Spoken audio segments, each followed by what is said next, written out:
अस्सलाम वालेकुम। आजकल का बर्निंग टॉपिक है Covid and Covid vaccine.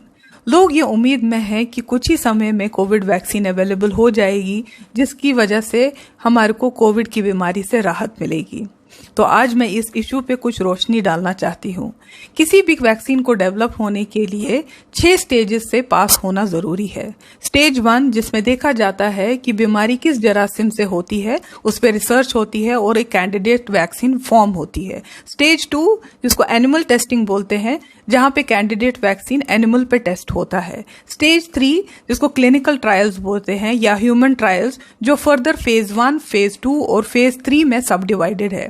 Phase 1 में कैंडिडेट वैक्सीन को कुछ ही लोगों में इंट्रोड्यूस किया जाता है। फेज 2 में 100 की तादाद में ये टेस्ट किया जाता है और फेज 3 में हजारों की तादाद में ये इंट्रोड्यूस करके इसका इम्यून रिस्पॉन्स, सेफ्टी और एफिकेसी चेक की जाती है।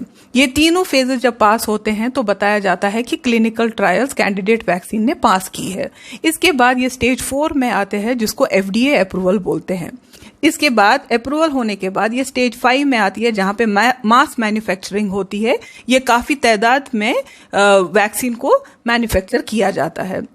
फिर ये स्टेज 6 में आती है, जो लास्ट स्टेज है, जहां पे क्वालिटी चेक किया जाता है। इसके बाद ये मार्केट में दस्तयाब होती है।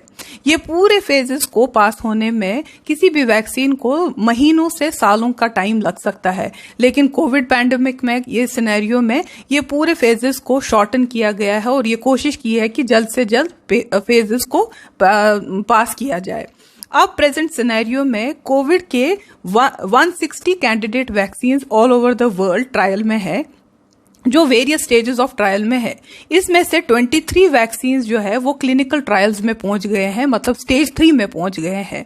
उसमें से 6 वैक्सीन ऐसे हैं जो फेज 3 ऑफ स्टेज 3 पहुंच गए हैं, मतलब ह्यूमन ट्रायल्स की लास्ट फेज में भी पहुंच गए हैं और नेक्स्ट स्टेज उनका सिर्फ FDA approval and further 2 stages है। मगर ये नहीं बताया जा सकता है कि उनको फेज 3 को पास करने में अभी फर्दर कितना टाइम लगेगा। कुछ कंपनीज ये क्लेम कर रहे हैं कि वो एंड ऑफ दिस ईयर या मिडल ऑफ 2021 वैक्सीन को मार्केट में दस्तयाब करेंगे। ये हो सकता है कि फर्दर 6 मंथ्स to 9 मंथ्स उनको लगेंगे दस्तयाब करने में।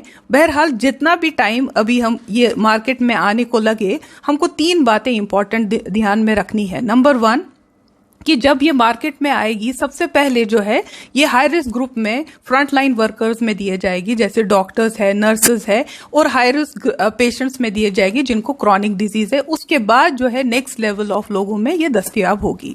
सेकंड बात ये है, जब भी ये मार्केट में आएगी तो कॉस्टिंग इश्यूज, गवर्नमेंट की पॉलिसीज, इसके डिस्ट्रीब्यूशन के रिलेटेड जो है वो ग्रास रूट लेवल पे मास इम्यूनाइजेशन में कैसे पॉलिसीज रहेंगी उसके बारे में हम अभी कुछ बात नहीं कर सकते हैं। तो इसमें कुछ टाइम लग सकता है ये पूरे मास में इम्यूनाइजेशन होने में। थर्ड बात ये है कि जब भी ये मार्केट में आएगी तब कोविड सिनेरियो कैसा रहेगा, कोविड का पैंडेमिक कैसा रहेगा, उसकी डिथरिंग वेव हो सकती है, उसके केसेस दिन ब दिन कम होते जा सकते हैं।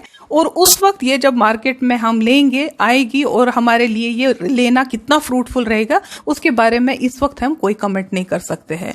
आखिर में मैं ये बताना चाहूंगी कि वैक्सीन से हमको उम्मीद तो रखनी है, मगर आखिरकार जब तक हमारे पास वैक्सीन आएगी तब तक हमारे लिए बचाव जो है वो एहतियाती है।